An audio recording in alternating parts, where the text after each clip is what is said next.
খাগড়াছড়ির দীঘিনালায় বন্যা ও প্রাকৃতিক দুর্যোগে ক্ষতিগ্রস্ত পরিবারের মাঝে দ্বিতীয় দিনের মতো ত্রাণ বিতরণ কার্যক্রম পরিচালনা করেছে united people's democratic front UPDF.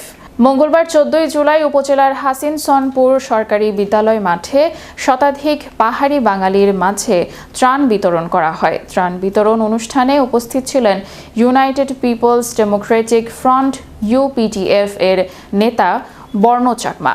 Kobakhali ইউনিয়নের 5 নং ওয়ার্ডের মেম্বার মোহাম্মদ শামসু আলম উপস্থিত ছিলেন।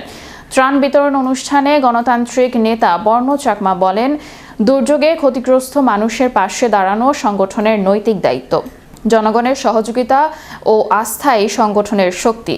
তিনি আরও বলেন, সংকটের সময়ে সাধারণ মানুষের পাশে থেকে তাদের প্রয়োজন অনুযায়ী সহযোগিতা অব্যাহত থাকবে। এ সময় সংগঠনের নেতাকর্মীরা দুর্গত পরিবারের হাতে চাল, ডাল, শুকনো খাবার সহ বিভিন্ন প্রয়োজনীয় সামগ্রী তুলে দেন। স্থানীয় বাসিন্দারা এই উদ্যোগকে স্বাগত জানিয়ে দুর্যোগকালে পাশে থাকার জন্য সংশ্লিষ্টদের প্রতি কৃতজ্ঞতা প্রকাশ করেন।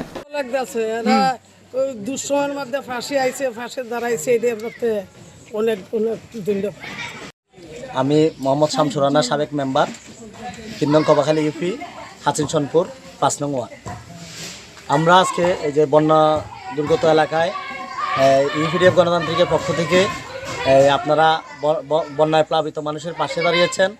আমি সাবেক মেম্বার হিসাবে আপনাদের প্রতি কৃতজ্ঞতা প্রকাশ করছি এবং আমাদের এলাকার এই অসহায় মানুষগুলো যারা আপনাদের দ্বারাই উপকৃত হয়েছে, আপনাদেরকে তারা মনে রাখবে।